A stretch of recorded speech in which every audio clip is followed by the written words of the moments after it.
Well, since COVID-19 reached the U.S., health officials have been asking us to distance, right? Stop the spread, flatten the curve, stay at home.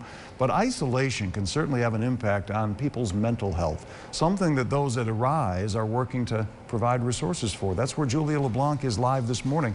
So, Julia, good morning. There's a new way now for people to get help with this mental issue, right?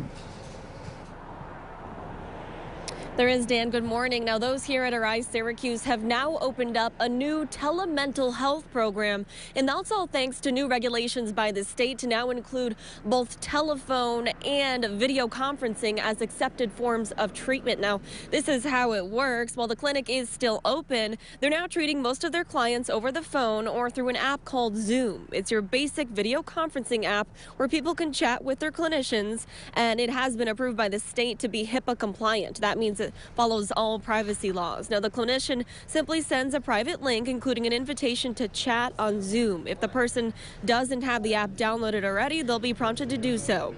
Then they have to turn on the camera and the sound on their phone, and they'll be connected with a therapist in a matter of minutes. It's a type of immediacy those at Arise say is necessary during these difficult times.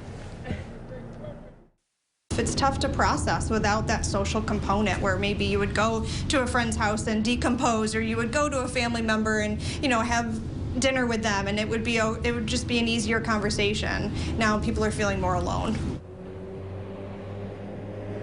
Now, telemental health has always been an accepted form of treatment. However, a simple phone call was not. These new regulations by the state, though, as I mentioned, do allow that to now be an accepted form of treatment. If you have any questions or if you'd like to reach the folks here at Arise Syracuse, you can call their intake line at 315-671-2955. Live in Syracuse, Julia LeBlanc, News Channel 9.